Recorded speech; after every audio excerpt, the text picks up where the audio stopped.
সাভার এই নামাবাজার আহলে হাদিস জামে মসজিদের উদ্যোগে আয়োজিত মাসিক ইসলামী হালাকায় মাগরিবের সালাতের সম্মানিত মুসল্লিবৃন্দ, প্রশংসা মহান রব্বুল আলামিনের জন্য, যার অশেষ মেহেরবানিতে আমরা হালাকা বা শিক্ষা অনুষ্ঠান, প্র্যাকটিক্যাল দিন শিক্ষার উদ্দেশ্যে আমরা এখানে একত্রিত হয়ে বসতে পেরেছি। আল্লাহর দরবারে শুকরিয়াতান জানাচ্ছি, আলহামদুলিল্লাহ। দুনিয়াতে যত স্বাদ, মজা, সৌন্দর্য এবং নতুন যা কিছু আছে, তার মধ্যে সবচেয়ে সুন্দর এবং স্বাদের অধ্যায় হলো নতুনকে জানা। নতুন জিনিসকে জানার চাইতে বড় স্বাদের জিনিস আর নাই। এই জন্য যারা কিছু আবিষ্কার করে, একটা আবিষ্কারের পিছনে হয়তোবা 50 বছরও কেটে যায়, তারপরও তারা সেই আবিষ্কারের অপেক্ষায় থাকে। কিন্তু 50 বছর পরে যখন তারা সফল হয়, তখন তাদের ভালো লাগা, ভালোবাসা এবং দুনিয়ার বিভিন্ন প্রান্তে তাদের জন্য অভিনন্দন, ভালো কিছু চলে আসে। ময়মনসিংহ বিশ্ববিদ্যালয়, অর্থাৎ যেটা কৃষি বিশ্ববিদ্যালয়, সেখানে গিয়ে বিভিন্ন জায়গা, বিভিন্ন অঞ্চল, বিভিন্ন আবিষ্কার করা, অনেক কিছু ঘুরে ঘুরে দেখেছি ওখানকার একজন টিচারের সাথে। তো তারা গল্প করতেছে যে আমরা ইলিশ মাছ নিয়ে গবেষণা করতেছে। এখন ইলিশ মাছ কিভাবে পুকুরে চাষ হয়, করা যায়, তো ভবিষ্যতে এমন কিছু হবে। রূপচাঁদা মাছের দাম যেখানে 1000 টাকার উপরে, সেই রূপচাঁদা একই সাইজ এবং একই নামের, একই সৌন্দর্য, সেই রূপচাঁদা আপনি হয়তোবা সাভারের বাজারে গিয়ে 150 থেকে 200 টাকাতেই পেয়ে যাবেন। এটা হচ্ছে গবেষণার ফসল। সামুদ্রিক যে মাছটা যেভাবে আছে ওভাবেই থাকবে, কিন্তু তারা যে গবেষণা করে এর একটা রূপ দিয়েছে, এটা সত্য। ব্রয়লারের আবিষ্কারক হচ্ছেন, কয়েকদিন আগে ওনার একটা ফার্মে আমি গেছিলাম। আবিষ্কারক না, উনি বাংলাদেশে প্রথম নিয়ে আসেন, ওনার নামটা ভুলে গেলাম। তো যাই হোক, প্রত্যেকেই যারা নতুন কিছু আবিষ্কার করে, নতুন কিছু শিখে, তাদের কাছে এটা ভালো লাগে। এটা ইলমের অধ্যায় একটা। আমি এই বিষয়ে সম্ভবত গতদিন কিছু বলেছিলাম যে একটা ছোট বাচ্চা যখন খাটে ওঠা শিখে, নিচ থেকে খাটে ওঠা অথবা খাট থেকে নিচে নামা, এটা তার কাছে বিশাল এক ব্যাপার। মানে দুনিয়া জয় করার মতো তাদের কাছে ভালো লাগা বা তাদের ভালো লাগে। ডক্টর মুসলিউদ্দিন স্যার একদিন বলছিলেন তার ছেলের ছোটবেলার কথা বলতেছে। উনি ওইটাই, মানে মজলিস ভরা, প্যান্ডেল ভরা সম্মেলনের মানুষের কাছে তার সন্তানের যে ভাষাটা, সেই ভাষাটা এসেই বললেন। তার মানে ভালো লাগে যদি নতুন কিছু শিখে, নতুন কিছু জানতে পারে। তো আপনাদের এই শেখার উদ্দেশ্যে না, ওনার বাচ্চা যেটা বলছিলেন যে আব্বু, আমি আজকে নিজেই, মানে ও ওয়াশরুম করার পরে সে পানি খরচ করতে পেরেছি। এটা তাদের ভাষায়, ঢাকায় ভাষা বা টাঙ্গাইলের ভাষা যেভাবে বলার, উনি সেভাবে বললেন। এটাই তার কাছে বিশাল এক ব্যাপার যে এর জন্য অন্য কাউকে খরচ করতে হয়নি বা সময় ব্যয় করতে হয়নি। তো প্রত্যেকটা ইলমটা হচ্ছে এমনই। সাহাবীরা শুধু ইলমটা জানার জন্য বসে থাকতেন। আবু হুরায়রা রাদিয়াল্লাহু তাআলা আনহু মানে না খেয়ে পড়ে থাকতেন, মসজিদের মধ্যে পড়ে থাকতেন। কখন খেয়েছেন আর কখন খাবেন, এটা তাদের কোনো রুটিন ছিল না, শুধু জানার উদ্দেশ্যে। এই জন্য মাত্র আড়াই বছরে উনি যে হাদিসগুলো কালেকশন করেছেন, তার সংখ্যা 5375টা। তার বিপরীতে যিনি বেশি হাদিস কালেকশন করেছেন, তার পরের স্থানে তিনি হলেন আয়েশা রাদিয়াল্লাহু তাআলা আনহা। তারা হলো 2200, অর্থাৎ 2200, মানে তার অর্ধেকের চাইতে আরো অনেক কম। অথচ আয়েশা রাদিয়াল্লাহু তাআলা আনহার সাথে রাসূল সাল্লাল্লাহু আলাইহি ওয়াসাল্লামের কেটেছে দীর্ঘ প্রায় 8 বছর, তাও আবার ঘরে। কিন্তু আবু হুরায়রা এমন ভাবে হাদিস কালেকশন করেছেন, এই জন্য প্রত্যেকটা জিনিস। একদিন এই আমাদের আজকের অধ্যায়ও ছিল, হাদিসটা এখনই বলে ফেলি। তো রাসূল সাল্লাল্লাহু আলাইহি ওয়াসাল্লামকে জিজ্ঞাসা করছেন, ইয়া রাসূলুল্লাহ, মান আসআদুন নাস বিশাফাআতিকা ইয়াউমাল কিয়ামা, আপনার শাফাত আগে পাবে কারা? আপনার শাফাত তো পাবে, অনেকেই পাবে, তো আগে আগে পাবে কারা? বেশি সৌভাগ্যবান ব্যক্তি কারা? তো রাসূল সাল্লাল্লাহু আলাইহি ওয়াসাল্লাম কি জিজ্ঞাসা করছেন, কি বলেছিলেন মনে হয় আপনাদের? যে আবু হুরায়রা, তুমি আমাকে যে প্রশ্ন জিজ্ঞাসা করলে, এই প্রশ্ন আমাকে কেউ কখনোই জিজ্ঞাসা করেনি। কেন? হিরসান ফি ইলমিল হাদিস, কারণ ইলমের প্রতি, ইলমে হাদিসের প্রতি তোমার আগ্রহটা অনেক বেশি, এই জন্যই তুমি আমাকে প্রশ্নটা করতে পারছো, কেউ আমাকে প্রশ্নটা করে নাই। সুবহানাল্লাহ। কিন্তু উত্তরটা কি কেউ জানেন? রাসূল সাল্লাল্লাহু আলাইহি, আমি বলে দিয়েছি ওর আগে মনে হয়, রাসূল সাল্লাল্লাহু আলাইহি ওয়াসাল্লাম বললেন, যারা অন্তর থেকে লা ইলাহা ইল্লাল্লাহ বলবে। বলেন তো লা ইলাহা ইল্লাল্লাহ। অন্তর থেকে বললেন তো? তো কেউ যদি অন্তর থেকে লা ইলাহা ইল্লাল্লাহ বলতে পারে, রাসূল সাল্লাল্লাহু আলাইহি ওয়াসাল্লাম বললেন, খালিসাম মিন কলবিহি আও নাফসিহি আসাদুন নাস বিশাফাতি ইয়াউমাল কিয়ামাহ, কিয়ামতের দিন এই ব্যক্তিরাই আমার আগে আগে শাফাত পেয়ে ধন্য হবে। সুবহানাল্লাহ। তার মানে ইলমের যে চর্চা অধ্যায়, উমর রাদিয়াল্লাহু তাআলা আনহু ইলম অর্জন করতেন কন্টিনিউয়াস, নিয়মিত, বিরতিহীন, ধারাবাহিকভাবে, যেন কোনোভাবে ছোটা না পড়ে। রাসূল সাল্লাল্লাহু আলাইহি ওয়াসাল্লাম কোনো কথা বললেন আর আমি শুনলাম না, এটা যেন কোনোভাবে না হয়। এই জন্য কি করতেন জানেন? একজন ব্যক্তিকে উনি উমর রাদিয়াল্লাহু তাআলা আনহুর পরিবর্তে কামলার মতো বা কোনো চুক্তির বিনিময়ে রেখে দিয়েছিলেন। এই সময় থেকে এই সময় আমি থাকবো না রাসূলের কাছে, আমার পরিবর্তে তুমি থাকবে। যদি রাসূল সাল্লাল্লাহু আলাইহি ওয়াসাল্লাম কিছু বলেন, তাহলে তুমি আমাকে সে বিষয়টা জানিয়ে দিবে। সুবহানাল্লাহ। শুধু ইলমের জন্য, বুঝতে পারলেন? মানে মুখ দিয়ে যা বের হয়েছে রাসূল সাল্লাল্লাহু আলাইহি ওয়াসাল্লাম, সবই তো দিন, সবই তো ধর্ম। রাসূল সাল্লাল্লাহু আলাইহি ওয়াসাল্লাম গল্প করতেন, সেই গল্পটাও ইলম। আমরা এমন সেই হালাকায় অংশগ্রহণ করতে পেরেছি, আমরা তার সদস্য হতে পেরেছি। এই জন্য আল্লাহর দরবার আবারও শুকরিয়া জানাচ্ছি, আলহামদুলিল্লাহ। দরুদ এবং শান্তির ধারা বর্ষিত হোক বিশ্বনবী মুহাম্মদ রাসূলুল্লাহ সাল্লাল্লাহু আলাইহি ওয়াসাল্লামের প্রতি। রাসূল সাল্লাল্লাহু আলাইহি ওয়াসাল্লাম ইলমি মজলিসকে খুব মহাব্বত করতেন। ইলমি মজলিসকে আমাদের উস্তাদরা বলতেন যে, এ বেটা যা, মানে মসজিদ ভর্তি স্টুডেন্ট, তো শেখ বদিউজ্জামান অনেক বড় বিদগ্ধ পণ্ডিত, হাজার আলেমের উস্তাদ, আল্লাহ ইরহাম, রহম করুন, আল্লাহ, মারা গেছেন। তো উস্তাদজি আসরের সালাতের পরে বিশেষ করে সবাই বসে বসে তসবিহ টিপতেছে, সব স্টুডেন্ট। তখন বলতেন, এই বেটা যা, তোর অত তসবিহ টিপতে হবে না, তোর বড় তসবিহ হলো বই, আগে বেশি বেশি করে ইলম অর্জন কর, তারপরে বেশি করে তসবিহ টিপিস। এখন বেশি করে তসবিহ টিপবি বইয়ের উপরে। তার মানে এটা সত্য কথা যে ইবাদতের চাইতে অনেক গুণে বেশি উত্তম কি ইলম অর্জন করা। সেই জন্য আপনারা তো অনেকেই আছেন মাশাআল্লাহ, পরহেজগারিতা এটা কোনো দোষের নয়। আপনারা রাত্রে উঠে দীর্ঘ সময় সালাতে কাটিয়ে দেন, কিন্তু একটা জিনিসকে জানার জন্য আপনাদের কোনো ধরনের আগ্রহ জন্মায় না। একটা আয়াত, আমি এক জায়গাতে একটা সবক দিয়ে আসছিলাম, সবকটা আপনাদেরও বলি, আপনারাও চাইলে করতে পারবেন। সূরা তাকাসুর, চেনেন সূরা তাকাসুর? এর প্রথম কি? আলহাকু মুত্তাকাসুর, আলহাকু মুত্তাকাসুর। এই আয়াতের শেষ আয়াতটা কি? সুম্মা সুম্মা লাতুসআলুন্না ইয়াউমাইযিন আনিন নাঈম।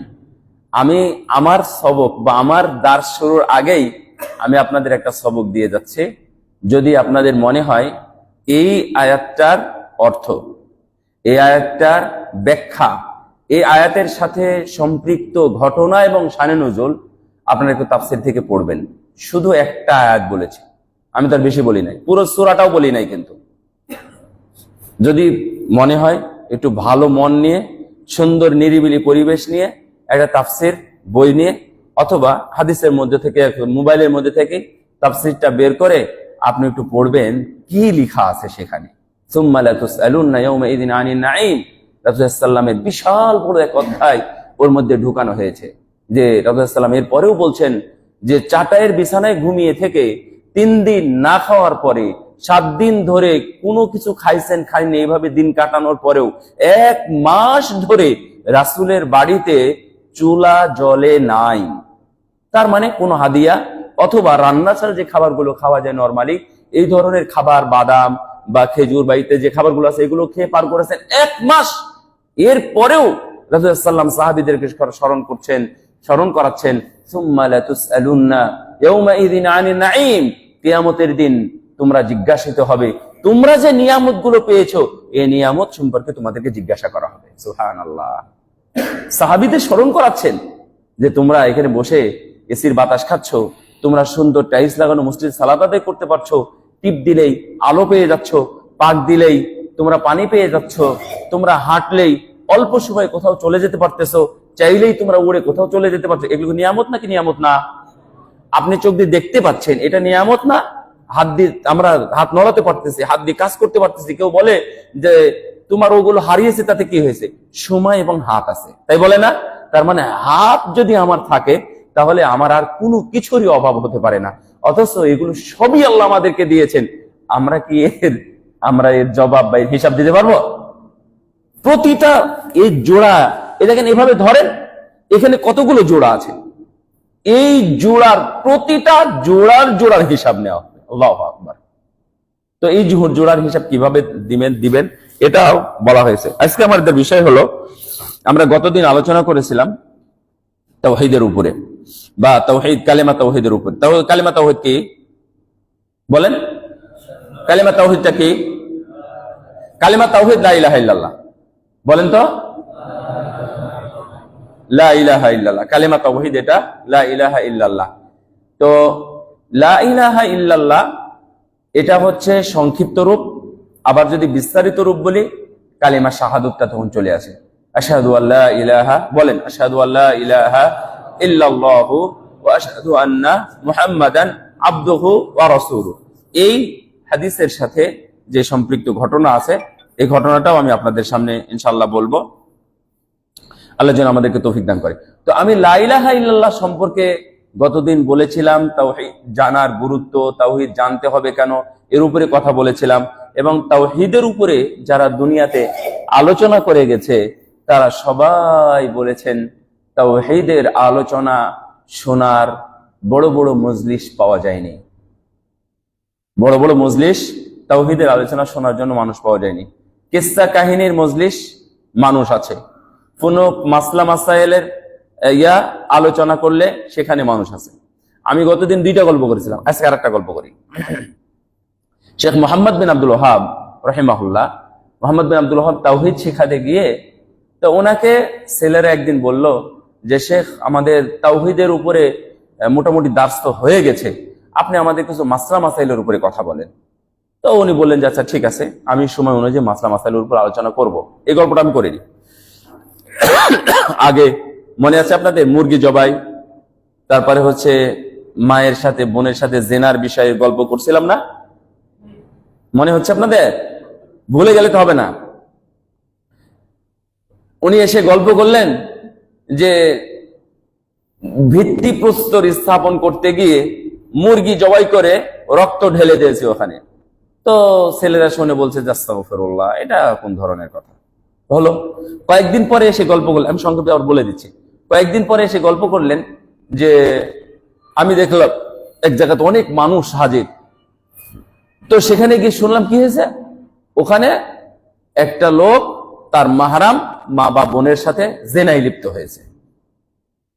এটা খারাপ না ভালো? খুবই খারাপ। এই গল্পটা যখন ছাত্রদের সামনে করেছে, তখন ছাত্ররা সবাই বলছে আস্তাগফিরুল্লাহ, নাউযুবিল্লাহ, এটা কোন ধরনের কথা উস্তাদ? এটা কোথায়? এটা কে করেছে? এর তো বিচার হওয়া উচিত, এর কিছু করতে হবে, এই সব নিয়ে মাথা খারাপ করেছে।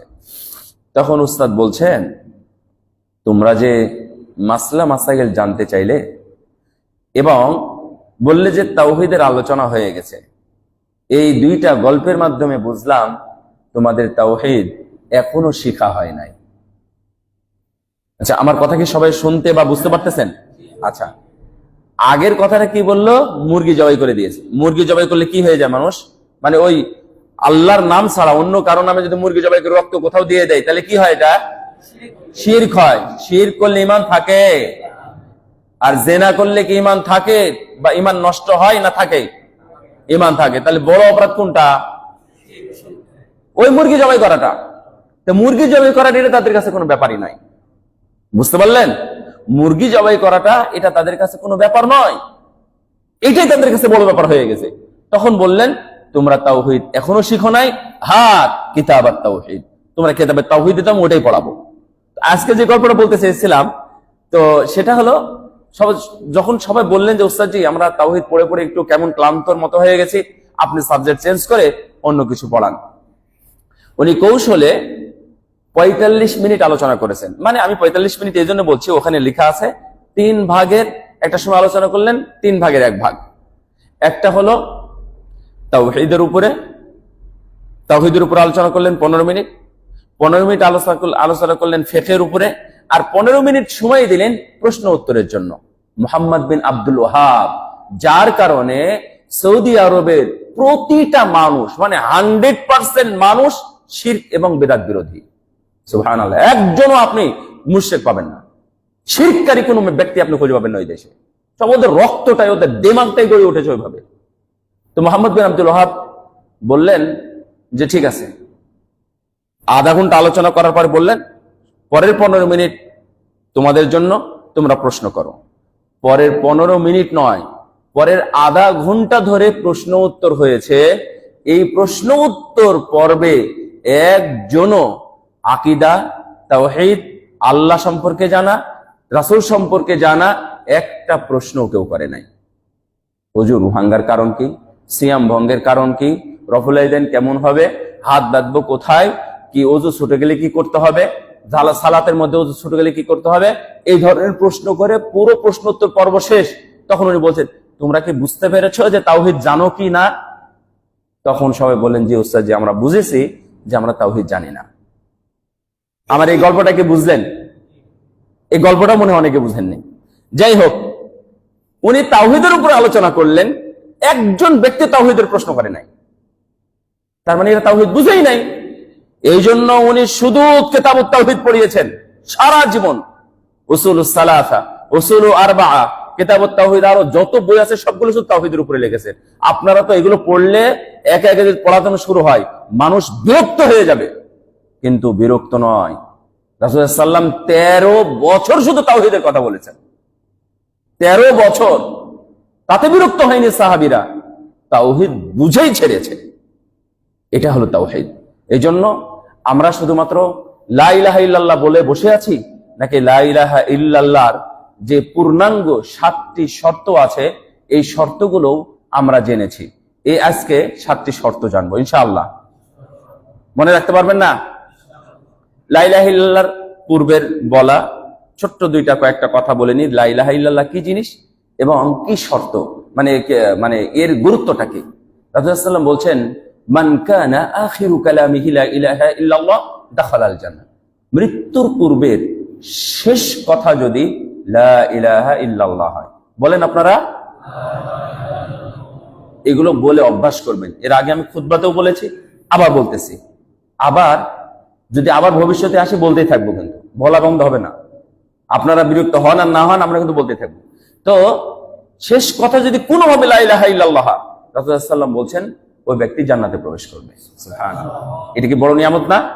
2 নাম্বার, রাসূলুল্লাহ সাল্লাল্লাহু আলাইহি ওয়াসাল্লাম বলছেন যে কেউ যদি সাক্ষী দেয় আল্লাহ ছাড়া সত্য মাবুদ নাই, মুহাম্মদ সাল্লাল্লাহু আলাইহি ওয়াসাল্লাম আল্লাহর বান্দা এবং রাসূল, ঈসা আলাইহিস সালাম আল্লাহর বান্দা এবং রাসূল, জান্নাত জাহান্নাম, কয়টা বিষয় হলো? কয়টা? 5টা বিষয়। এই 5টা বিষয়ের উপর আপনারা সাক্ষী দেন? হ্যাঁ, দেন তো? আমার নবী বলেছেন আদখালাহুল্লাহুল জান্নাহ আলা মা কানা মিনাল আমাল। আপনার আমার আমল যতটুকু এবং যে পরিমাণই হোক না কেন, আল্লাহ রাব্বুল আলামিন তাকে জান্নাতে প্রবেশ করাবেন। সুবহানাল্লাহ। এটা রাসূলুল্লাহ সাল্লাল্লাহু আলাইহি ওয়াসাল্লাম দায়িত্ব নেন নাই। এটা রাসূলুল্লাহ সাল্লাল্লাহু আলাইহি ওয়াসাল্লাম দায়িত্ব নেন না, এটা কার উপর দায়িত্ব ছেড়ে দিলেন? আল্লাহর উপরে ছেড়ে দিলেন। আদখালাহুল্লাহ, আল্লাহই তাকে জান্নাতে প্রবেশ করাবেন। সুবহানাল্লাহ।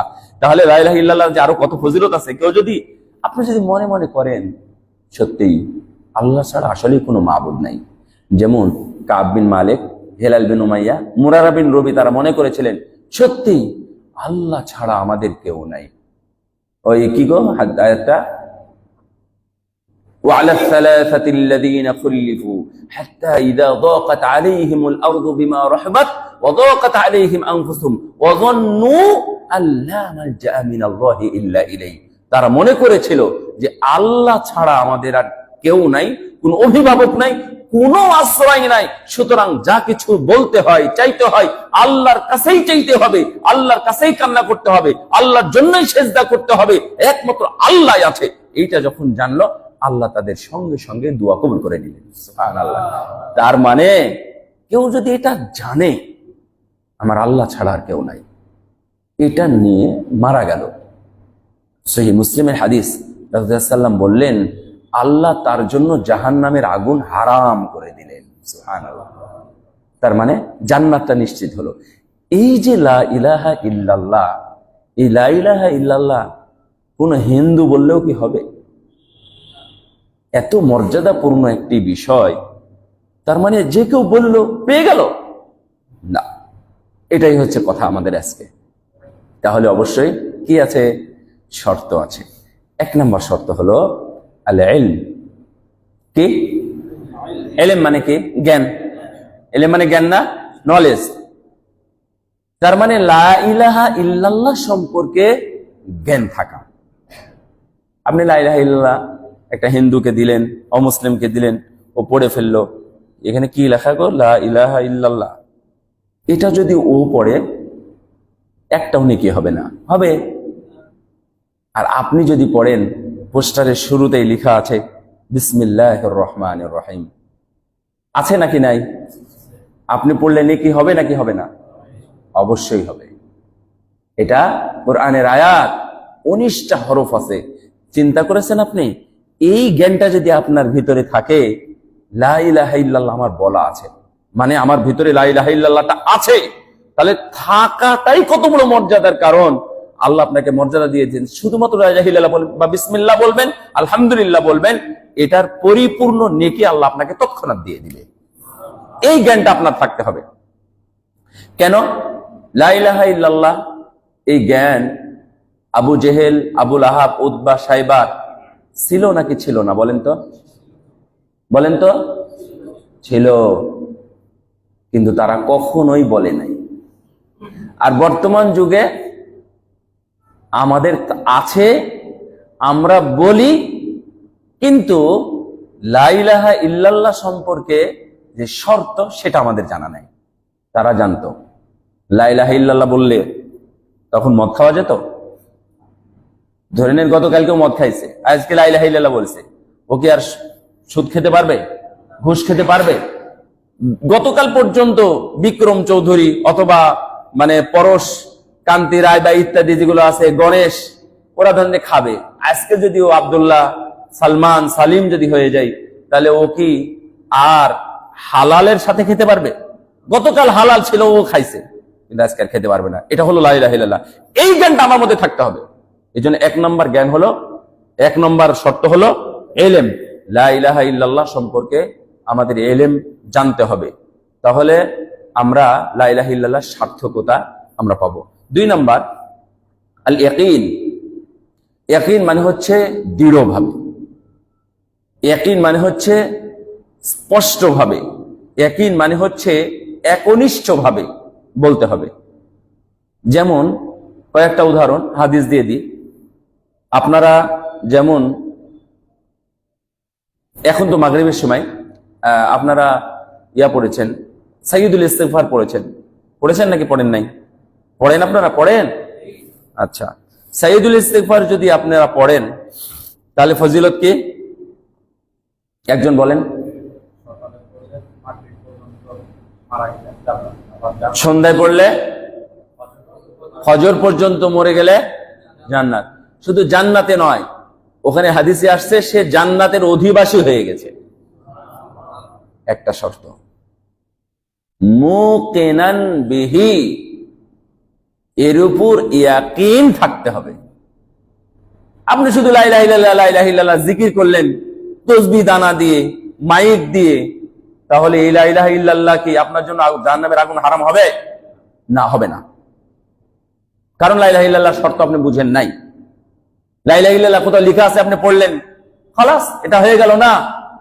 এই লা ইলাহা ইল্লাল্লাহ আবু জেহেল, আবু লাহাব, উতবা, সাইবা বুঝে তারা বলে নাই, কিন্তু আবু বকর, উমর, উসমান, আলী, সাদ বিন আবি ওয়াক্কাস তারা বুঝেছে, তারা বলেওছে, তারা এর মান এবং মর্যাদাও পেয়েছে, দুনিয়াতেও পেয়েছে, আখিরাতেও তাদেরকে সর্বোচ্চ সম্মান দেওয়া হবে।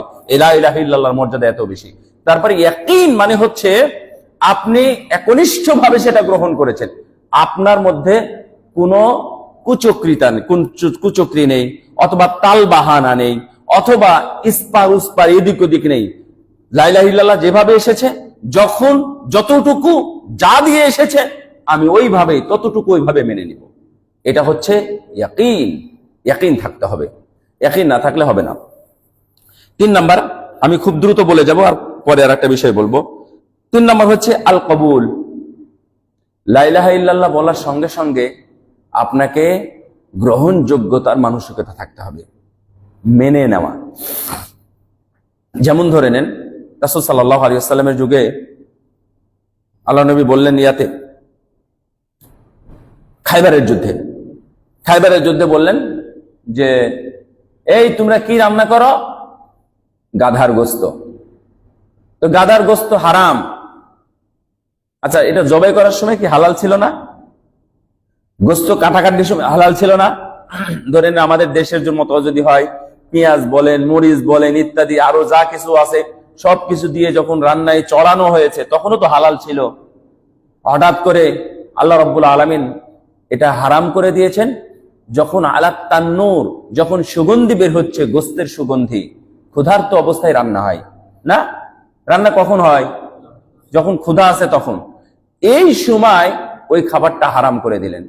সাহাবীদেরকে বললেন পাতিল সহ গিয়ে ফেলে দিয়ে আসো, পাতিল সহ হারাম করা হয়েছে, ফেলে দিয়ে আসো। সাহাবীরা কোনো প্রশ্ন করলেন না। এটাকে বলা হয় কি? কবুল। আর আপনাদেরকে যদি একটা কিছু বলি, বা আপনাদেরকে না, আমাদের কাছে যখন কোনো কিছু বলা হয়, তখন আচ্ছা এটা যদি এইভাবে করি, এটা কি এভাবে করলেও হারাম হবে? আমি তো ব্যাংকের দারোয়ান, আমার বেতনও কি হালাল? আমার বেতনও কি হারাম?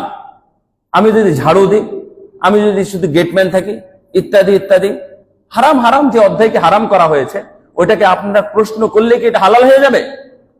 না, কোনোভাবে হালাল হবে না। আপনি প্রশ্ন করছেন অযথা, সময় নষ্ট করতেছেন। আপনি মসজিদে নববীতে গিয়ে ধরেন প্রশ্ন করবেন, আপনাকে স্টপ করে দিবেন, থামেন, কেন প্রশ্ন করতেছেন? আপনি বিধান বুঝেন না? এসেছে এটা হালাল, এটা হারাম। আপনি হারামও জানেন, হালালও জানেন। যেটা হালাল সেটা গ্রহণ করবেন, যেটা হারাম সেটা বর্জন করবেন। হালাল না হারাম, হালাল না হারাম, তাহলে এটা কি? এটাও হারাম। বুঝেন নাই কথা? আপনি যতক্ষণ পর্যন্ত এটা হালাল হারাম সম্পর্কে স্পষ্ট না হবেন, ততক্ষণ পর্যন্ত এটা হারাম। রাসূল সাল্লাল্লাহু আলাইহি ওয়াসাল্লাম বললেন গাধার গোশত হারাম করা হয়েছে, আহলি মানে হচ্ছে গৃহপালিত গাধার গোশত হারাম করা হয়েছে। এই কথা যখন বললেন, সাহাবীরা বিনা বাক্যে, কোনো কথা না বলে, চিন্তা না করে, প্রশ্ন না করে, আমাদের ভবিষ্যতের খাবারের চিন্তা না করে গিয়ে ফেলে দিয়ে আসলেন, পাতিল সহ ফেলে দিয়ে আসলেন। পরে সাহাবী বললেন যে রাসূল, পাতিলের কি সমস্যা? তো বলছে যে হ্যাঁ, পাতিলের কোনো সমস্যা নাই, পাতিল নিয়ে আসতে পারো। পরে ফেলে দিয়ে আসার পরে পাতিল সেখান থেকে নিয়ে আসছে। এটা হলো কবুল। এই ধরনের আরো অনেক ঘটনা আছে, অনেক ঘটনার দিকে আমাদের যাওয়ার দরকার নেই। মদ যখন হারাম করা হলো, তখন কেউ বলেছিল সবাই আমরা মদ খাই ইয়া রাসূলুল্লাহ, নামাজের সময় না মদ খাই না, এটা ঠিক আছে, তো খাই না, নামাজের সময় তো আমরা খাই না, মদ খাওয়া হারাম হবে কেন? আমাদের ব্যবসা বাণিজ্য আছে, আমাদের কত মজুদ আছে, ইত্যাদি আছে ইত্যাদি। কেউ কোন সাহাবী বলেছেন? আপনি প্রমাণ পাবেন না, কেউ বলে নাই। যখন হারাম করা হয়েছে, তারপরে কোনদিন কোন সাহাবী সেই মদের গ্লাসে আর ঢোক দেন নাই, চুমুক দেন নাই। এটাকে কি বলা হয়? কবুল। 3 নম্বর শর্ত কি বলছিলাম? কবুল মানে মেনে নেওয়া। কবুল মানে কি করা? মেনে নেওয়া না, গ্রহণ করা। অর্থাৎ শরীয়ত তাওহীদকে আপনি যেভাবে পেয়েছেন ওইভাবে আপনি মেনে নিতে আগ্রহী এবং প্রস্তুত, কোনো ইস্পার উস্পার করবেন না। যখন এক বেদাত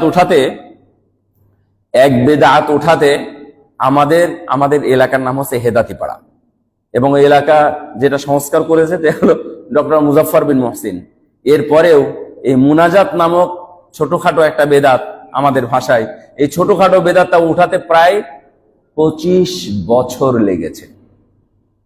সাধারণ মানুষ মেনে নিয়েছে, কিন্তু যারা কিছু বিদ্যা রাখে, আলেম ওলামা, তারাই শেষ পর্যন্ত মেনে নেয়নি।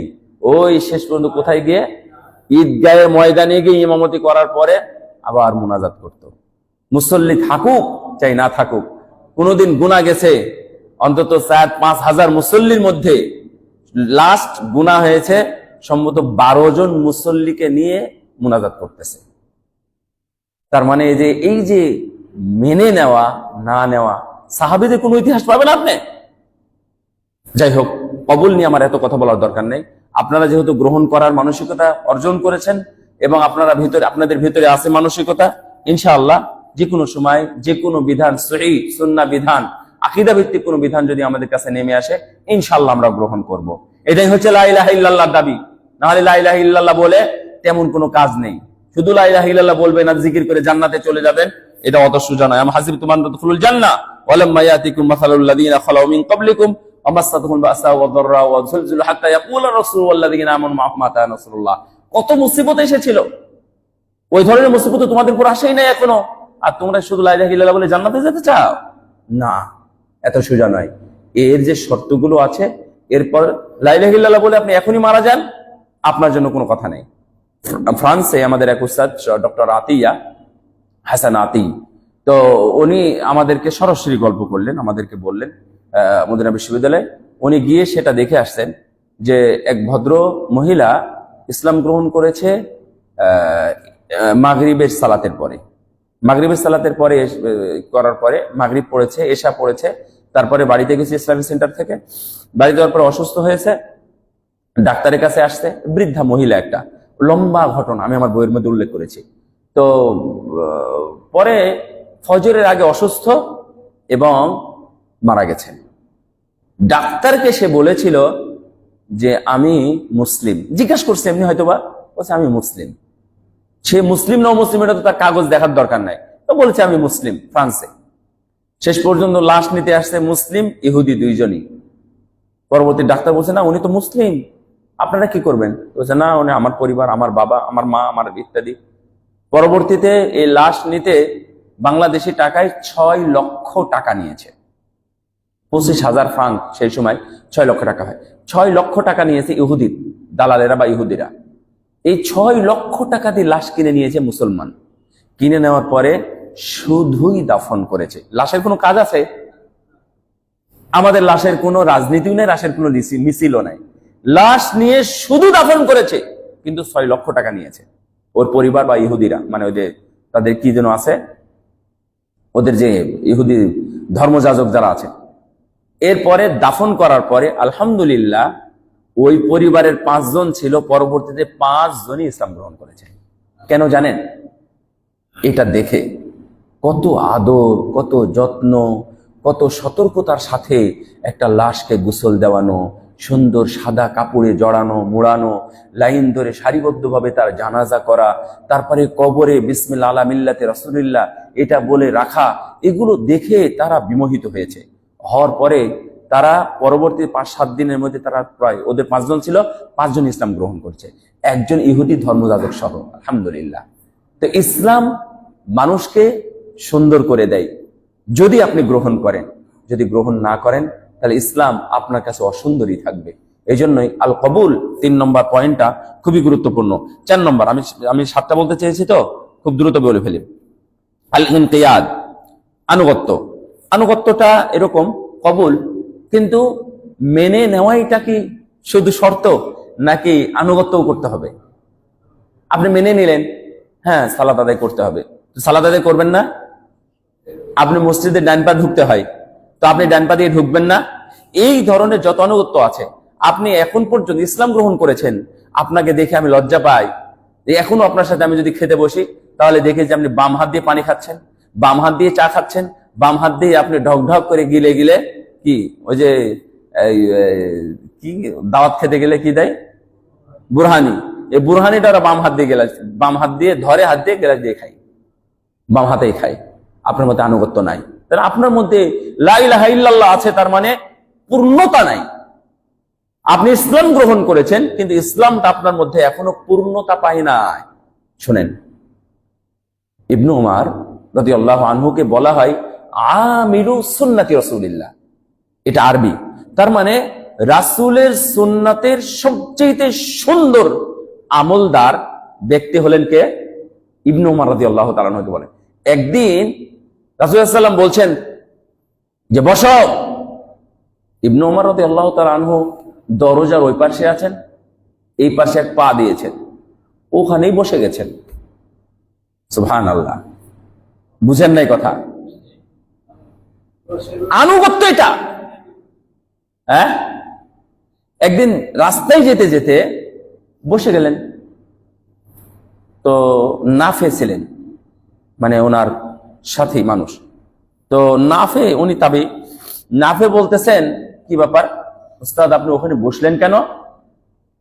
তো বলছেন যে আমি এদিক দিয়ে যাওয়ার সময় রাসূলের সাথে যাচ্ছিলাম, যাওয়ার পথে আমি দেখলাম যে উনি এখানে বসে পেশাব করেছিলেন। তো আমার তো পেশাব নাই বা পেশাব এখনো চাপও দেয়নি, কিন্তু আমার মনে হলো রাসূল যেহেতু এখানে বসেছেন, আমি একটু বসে যাই না রাসূলের মহব্বতে, তাই আমি বসেছিলাম। আমরা তো এই যে ডুং ডুং এখনো বাজতেছে তো আপনাদের মোবাইলগুলো, আমাদের মোবাইলও বাজতেছে। এই ধরনের বাজনা যখন শুনতেন ইবনু উমার কি করতেন বলেন তো? কানে হাত দিতেন। এবং এই কানে হাত দেওয়ার কাহিনীটা কি বলেছেন? বলছেন নাফে বলছেন, এই নাফে কিছু শুনতে পাচ্ছ?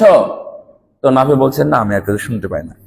তো হাত হটালেন, হাত হটানোর পরে বলছেন যে আপনি এটা কেন করলেন? বলছে আমিও রাসূল সাল্লাল্লাহু আলাইহি ওয়াসাল্লামের সাথে যাচ্ছিলাম, তো যখন এই ধরনের বাজনা কানে এসেছিল, রাসূল সাল্লাল্লাহু আলাইহি ওয়াসাল্লাম এইভাবে কানে হাত দিয়ে আমাকে এইরকম জায়গায় বা দূরে এসে আমাকে জিজ্ঞাসা করেছিলেন, আব্দুল্লাহ তুমি কি শুনতে পাচ্ছ? এই জন্য আমি তোমাকে জিজ্ঞেস করলাম। সুবহানাল্লাহ। তো এত আনুগত্য হতে হবে, আনুগত্যের মতো। আমি প্রত্যেকটা জিনিসে আমি দেখাই, এই স্যান্ডেল কোনটা আগে খুলতে হয়? কোনটা? বাম পায়েরটা আগে খুলতে হয় না? জানেন না আপনারা? বাম পায়েরটা আগে খুলতে হয়। কিন্তু মসজিদে পা দিতে হয় কোনটা আগে? কেমনে? তো এটা আমরা জেনে গেছি, জানার কারণে এটা তো হয়ে গেছে। কিন্তু একজন বিদ্বানকে বিষয়ে প্রশ্ন করা হয়েছিল, তখন উনি বললেন যে এটা তো বলতে পারবো না, আমার তো মনে নাই। তাই তো, আমি তো তাই করি, বাম পায়েরটা খুলি, ডান পা তো আগে মসজিদে দিই, কিন্তু কেমনে খুলি? আমল কাকে বলে দেখেন তো। ছাত্ররা, তার শাগিরদেরা মনে করলো যে উস্তাদ কিভাবে মসজিদে উঠে আমরা দেখব।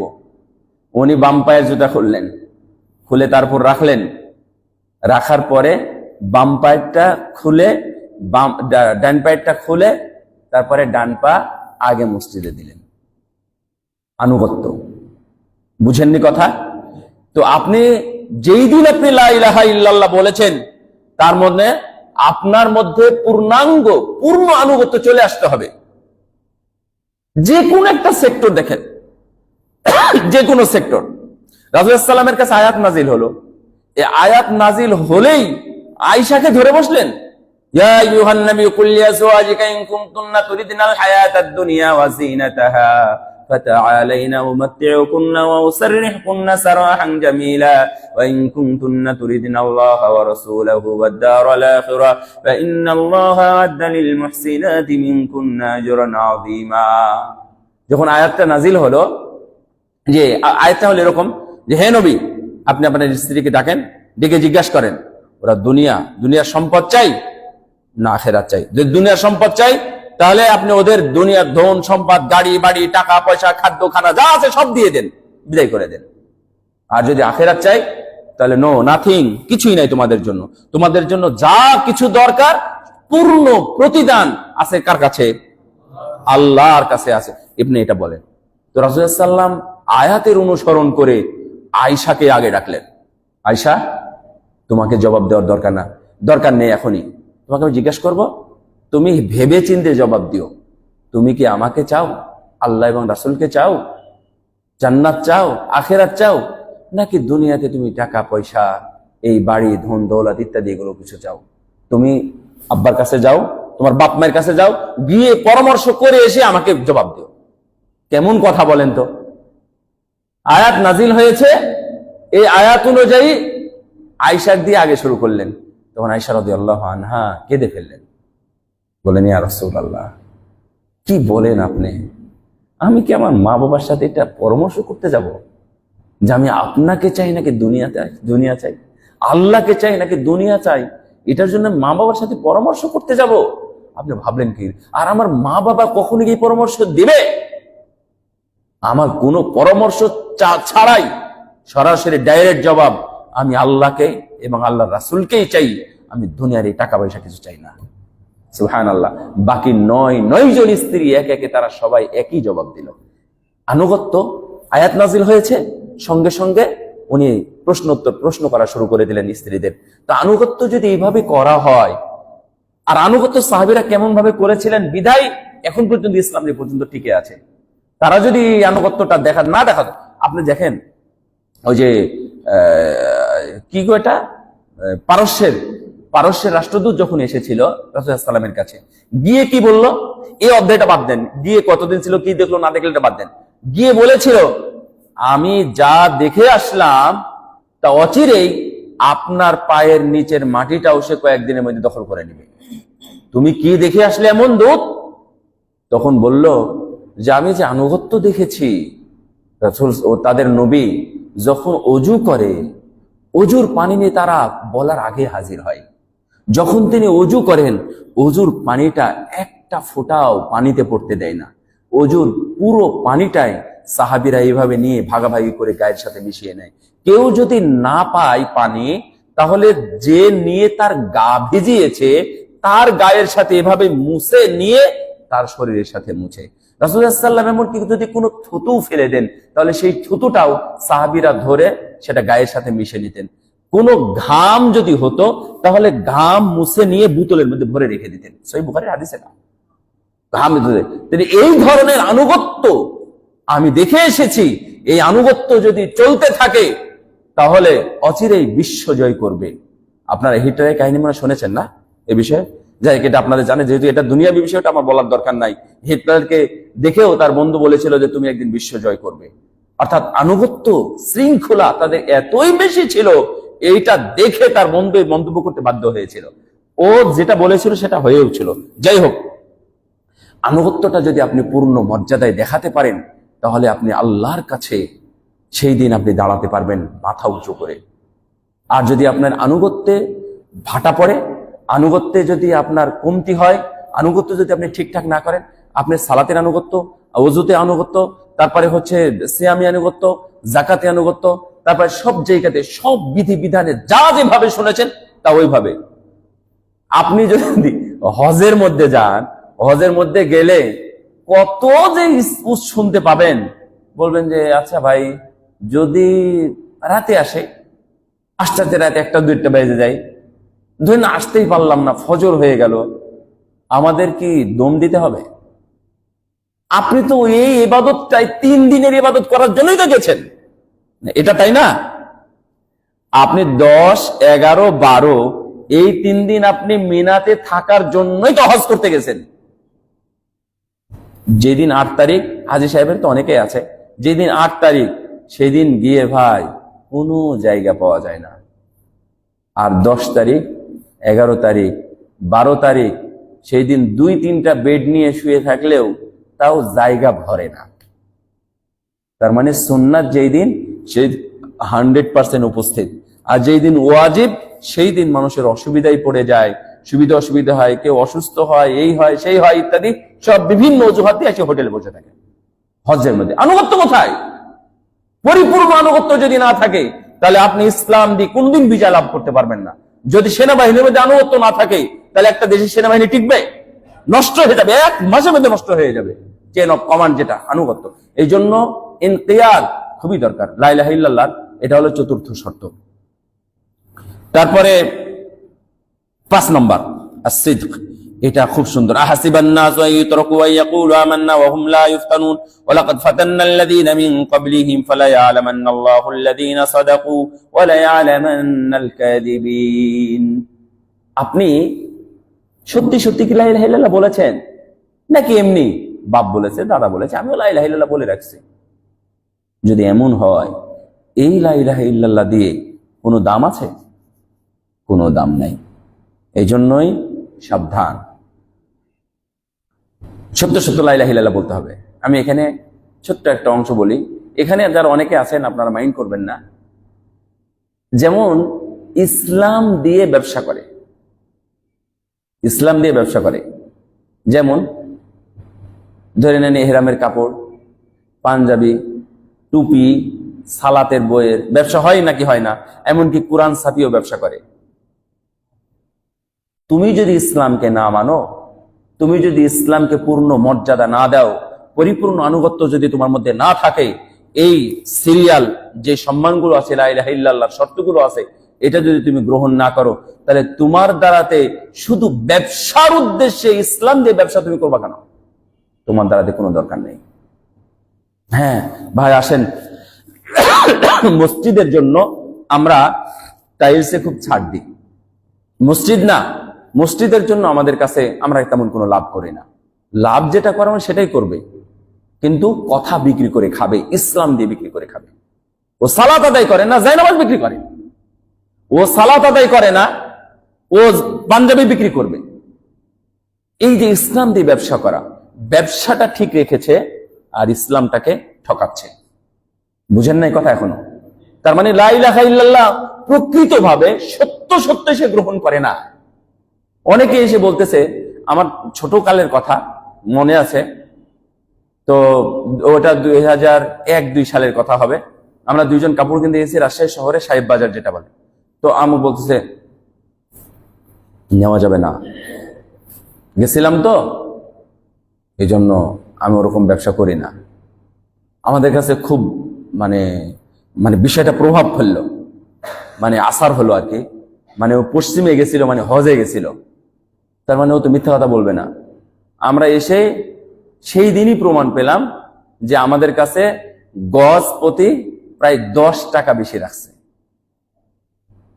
মানে ও কি বলল আমার কথা বুঝতে পারেননি, মানে ও আঙ্গুল দিয়ে দেখা দিচ্ছে, মানে আমি হজে গেছিলাম এটাও বলতে যাচ্ছে না, এত পরহেজগার মানুষ। গেছিলাম তো মানে পশ্চিম দিকে দেখাই দিচ্ছে যে গেছিলাম তো, এই জন্য আমি ব্যবসাতে ওরকম 2 নাম্বারই করি না, মিথ্যা কথা বলি না। পরে এসে দেখলে আস্তাগফিরুল্লাহ, আমি এবং আমার এক বন্ধু হারুন ছিল, তো পরে দেখলাম যে 1 গজেই ও 10 টাকা বেশি নিয়েছে, অযথায় বেশি নিয়েছে, মানে লাভ ছাড়া আরো 10 টাকা বেশি নিয়েছে। মানে এটা ব্যবসা করতেছে। তার মানে সত্য সত্যই সে লা ইলাহা ইল্লাল্লাহ বলে না। এই লা ইলাহা ইল্লাল্লাহ তার নাজাত নাই, এই লা ইলাহা ইল্লাল্লাহ তার নাজাত বই আনবে না। বুঝতে পারলেন? তার মানে ওর মুনাফিকি লা ইলাহা ইল্লাল্লাহ এই হয়েছে। এটা নিয়ে আরো অনেক মানে কথা বলা যায়, এটা নিয়ে আমরা যাই না। 5 নাম্বার। 6 নাম্বার হচ্ছে আল ইখলাস।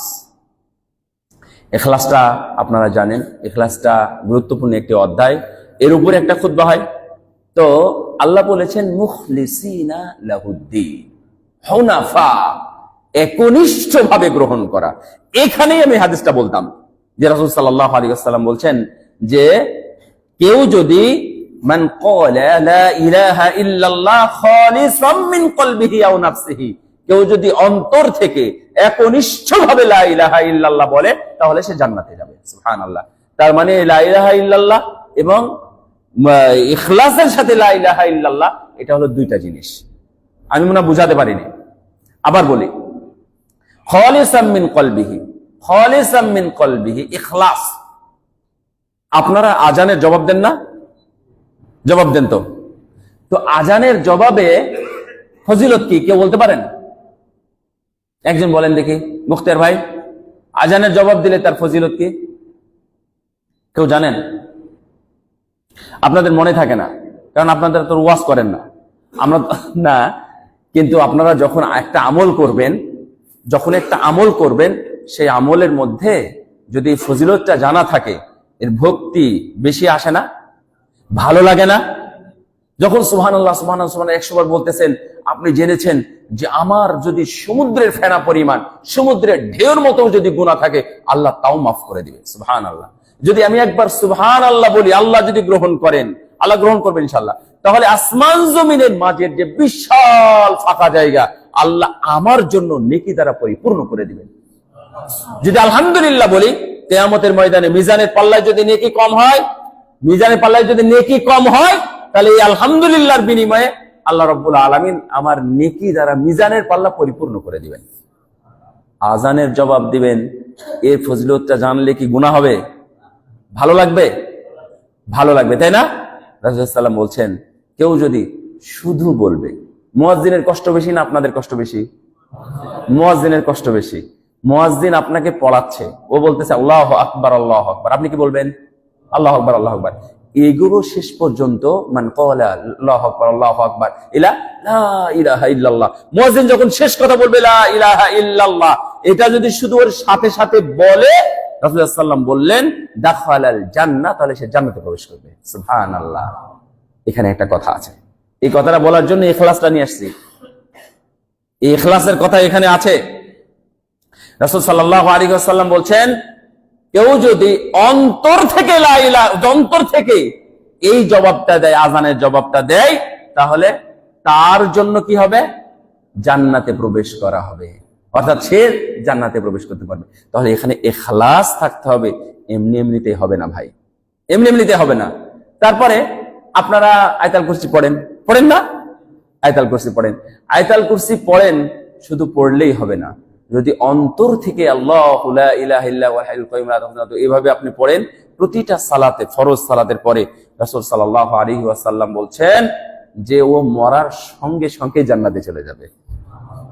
ইখলাস নিতে হবে ভাই, ইখলাস ছাড়া কোনো আমল কবুল হবে না। আল্লাহ বলতেছেন আইয়ুকুম আহসানু আমালা, দেখা হবে কার আমলটা বেশি শুদ্ধ, কার আমলটা বেশি ইখলাসপূর্ণ। তার মানে আপনার আমলের মধ্যে ইখলাস নিয়ে আসতে হবে, লা ইলাহা ইল্লাল্লাহর মধ্যে ইখলাস নিয়ে আসতে হবে, তাহলে আপনার এই লা ইলাহা ইল্লাল্লাহ কাজ দিবে। না হলে লা ইলাহা ইল্লাল্লাহ বলবেন, আপনি একটা চাবি পাবেন, দাঁত ছাড়াই হবে, দাঁত থাকবে না, এই চাবিতে জান্নাতের দরজাও খুলবে না। এটা এমনি বলা হয়, একটা হাদিস আসছে, হাদিসটা জয়ীফ, কিন্তু আমি এমনিতে বললাম কেন, যে শুধু লা ইলাহা ইল্লাল্লাহ জিকির করে আপনাকে লা ইলাহা ইল্লাল্লাহ জান্নাতে নিয়ে যাবে না। এটা হলো 6 নম্বর। 7 নম্বর হলো মুহাব্বাহ, আন্তরিক ভাবে। ওয়ামিনাল নাসি মান ইয়াত্তাখিযু মিন দুনিল্লাহি আনদাদান ইউহিব্বুনাহুম কাহুব্বিল্লাহ ওয়াল্লাযীনা আমানু আশাদ্দু হুব্বান লিল্লাহ। এখানে মুহাব্বতের সাথে দিনটাকে গ্রহণ করতে হবে। কেন? আপনার আল্লাহর প্রতি, দ্বীনের প্রতি এবং রাসূলুল্লাহ সাল্লাল্লাহু আলাইহি ওয়াসাল্লামের প্রতি মুহাব্বত থাকতে হবে। মুহাব্বতের সাথে যদি মেনে নেন তাহলে হবে।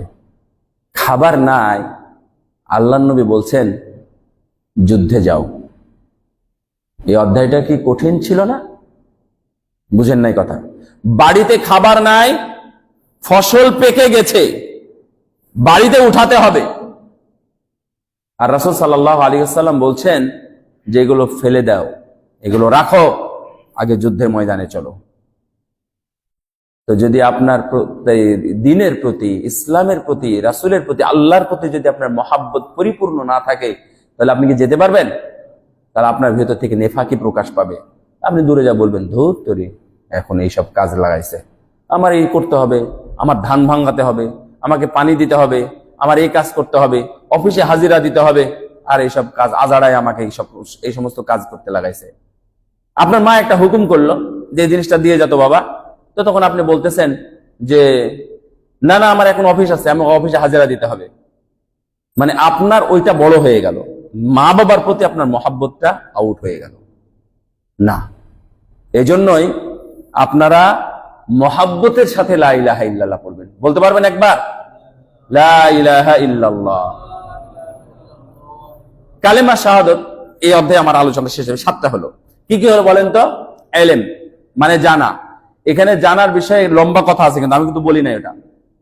তারপর আপনাকে বলি, এখানে যখন ইলম যখন আসবে, এলেমের মধ্যে তিনটা বিষয় আসে। এলেমটা তিনটা বিষয়। একটা হলো আল্লাহ সম্পর্কে জানা, রাসূল সম্পর্কে জানা এবং দ্বীন সম্পর্কে জানা। এই তিনটা বিষয় আসবে এখানে। তো এই তিনটা বিষয় আমাদের অনেকেরই নাই। আমরা শুধুমাত্র মনে করি যে এলেম জানা। তো একটা হলো এলেম, 2 নম্বর হলো ইয়াকিন, 3 নম্বর হলো আল কবুল, 4 নম্বর হলো ইনকিয়াদ আনুগত্য, 5 নম্বর আল ইখলাস, 6 নম্বর as-সিদক, 7 নম্বর মুহাব্বা। এই 7টা বিষয় লা ইলাহা ইল্লাল্লাহর সাথে যুক্ত। লা আশহাদু আল্লাহ, এই কালেমা শাহাদাত যেটার দ্বারা মানুষকে জান্নাতে ঢুকানো হবে। এই অধ্যায়টা শুনেই আমি আজকে অধ্যায়টা আলোচনা শেষ করব এবং আরেকটি বিষয় আপনাদের সাথে একটু আলাপ করব। এটা গুরুত্বপূর্ণ খুবই। তো কিয়ামতের ময়দানে আল্লাহ অপরাধীদেরকে ডাকবেন। 2 জন অপরাধী, একজন হচ্ছে তাওহীদপন্থী অপরাধী, আর একজন হচ্ছে তাওহীদ বিহীন অপরাধী। মানে আমরা তো সবাই পাপী অপরাধী, তাই না? নিরপরাধ কেউ আছে কি আল্লাহর কাছে? আমরা সবাই অপরাধী। যদি এটা হয় তাহলে আমরা সবাই অপরাধী, সবাইকে ডাকবে, কিন্তু 2 জনকে আল্লাহ পরীক্ষা করবেন। 2 জন বা 2 কোয়ালিটির মানুষকে। তার মধ্যে ধরেন আপনাকেও ডাকলো, আরেকজনকেও ডাকলো, আপনার ভিতরে তাওহীদ আছে, তো আপনাকে জিজ্ঞাসা করবে যে এই যে বিশাল গুনার ভান্ডার, 99টা খাতা, এই খাতাটা কার? তখন তারা বলবে যে এই খাতা আমার না, এই খাতাটা আমার না। তাওহীদ বিহীন অপরাধী পাপী এটাই বলবে, তো এটা তোমার না। ফেরেশতাকে ডাকা হবে, কিরামান কাতিবিন, যে তাকে ডাকা হবে। সে বলবে যে তোমাদের খাতা নিয়ে আসো, লিখিত খাতা। লিখিত খাতা নিয়ে এসে যখন সামনে দিবে তখন বলবে যে এটা খাতা ঠিক আছে, গুনাহ অপরাধ ঠিক আছে, বাট এই নামটা আমার ঠিক না, এই নামটা ফেরেশতারা ভুল লিখেছে। কয়টা হলো? 2টা অস্বীকার করলো।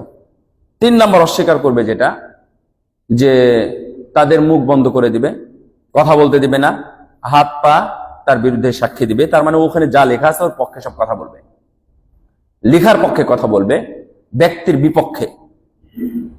তো যখন আবার মুখ খুলে দিবে তখন এই হাত পা কান চোখ চামড়ার বিরুদ্ধে কথা বলা শুরু করবে। বলবে যে এই চামড়া, তুই আমার বিরুদ্ধে কথা বলিস কেমনে রে? আমি তোকে কত কি করেছি, তোর জন্য আমি বিভিন্ন দেশ দেশ ঘুরেছি, তোর জন্য আমি কত কসমেটিক ব্যবহার করেছি, তোর জন্য আমি এই সুন্দর চামড়া মানুষকে আমি দেখিয়ে বেরিয়েছি পর্দা বেহায়াপনা করে, পর্দা বেহায়াপনা করে, আর তুই আমার বিরুদ্ধে সাক্ষী দিস? তোকে কথা বলার ক্ষমতা কে দিল? আমাকে আল্লাহ ক্ষমতা দিয়েছে, তোমাকে যিনি ক্ষমতা দিয়েছেন। তার মানে তাদের সাথে ঝগড়া হবে, এটাও গ্রহণযোগ্য হলো না। তখন আল্লাহ রাব্বুল আলামিন লাস্ট স্টেপ নিয়ে আসবেন। ওয়াকুল্লা ইনসানিন আলজামনাহু তায়রাহু ফি উনুকি ওয়া নুখরিজু লাহু ইয়াওমাল কিয়ামাতি কিতাবান ইয়ালকাহু মানশুরা ইকরা কিতাবাক কাফা বিনাফসিকা আল-ইয়াওমা আলাইকা হাসিবা। এই যে তার ঘাড় থেকে, তার অনুক থেকে একটা বের করবে, মেমোরি কার্ড বের করবে। মেমোরি কার্ড বের করে সেখান থেকে যত অডিও ভিডিও পিকচার আছে সবগুলো একটা কিতাব আকারে অথবা ফাইল আকারে তার সামনে ফেলে দেওয়া হবে এবং বলা হবে এবার পড়, এবার দেখ এই লোকটা কে, এই যে সিগারেট টান দেয় এই লোকটা কে, এই যে ব্যভিচার করে বেড়ায় এই লোকটা কে, এই যে সুদের টাকা গুনতেছে এটা কে, ওই যে বন্দুক দিয়ে গুলি করে মানুষ হত্যা করতেছে এটা কে। এই ভিডিও যদি আমার আপনার কাছে অডিও থাকে, পিকচার থাকতে পারে, তাহলে মহান, এই মহান সৃষ্টিকর্তা মহান আল্লাহর কাছে কি এটা নাই? এর চাইতে ভালো নাকি খারাপ? হাজার হাজার লক্ষ গুণে ভালো সুন্দর স্বচ্ছ ভিডিও আল্লাহ রাব্বুল আলামিন তার সামনে দেখিয়ে দিবেন। তখন সে বুঝতে পারবে, সে লজ্জিত হবে, একবারে মাথা নিচু করে নাকে ছেঁচড়ানি দিয়ে তাকে জাহান্নামের মধ্যে প্রবেশ করানো হবে, নাউযুবিল্লাহ। আর তাওহীদপন্থীদের গল্প শেষ। কি এটা কার? বলবে এটা আমার। ফেরেশতারা ভুল করেছে? না, আল্লাহ ফেরেশতা ভুল করে না, আমি ভুল করেছি, আমার ভুলটাই ফেরেশতারা লিখেছে।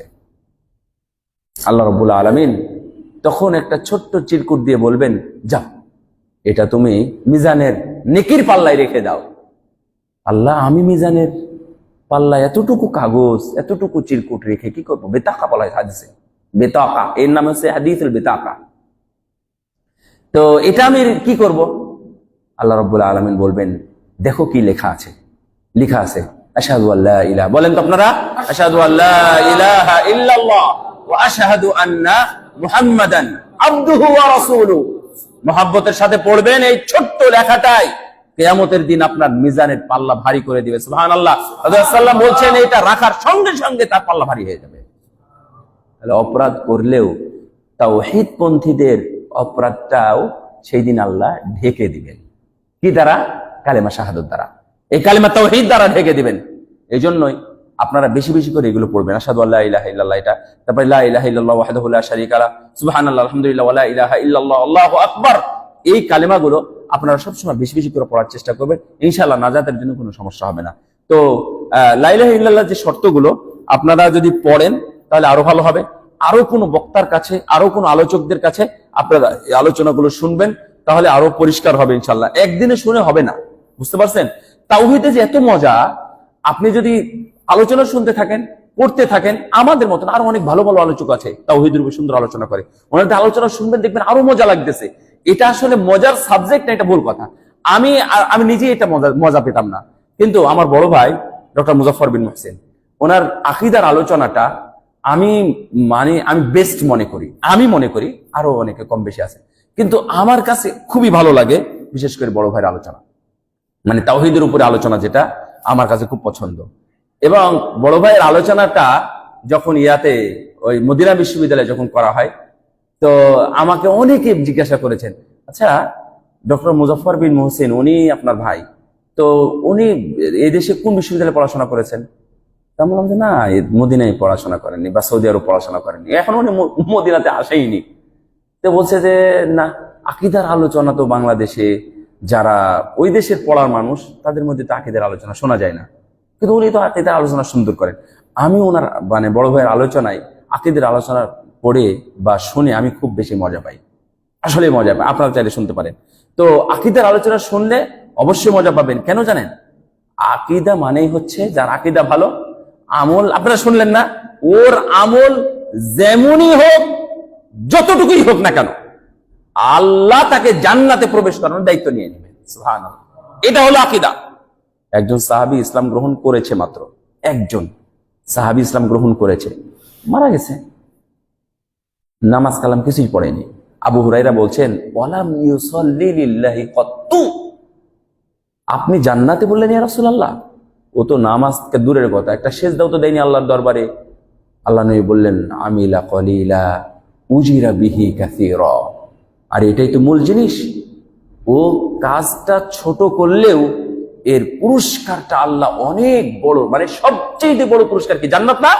সবচেয়ে বড় পুরস্কার আল্লাহ তাকে দিয়ে দিয়েছেন।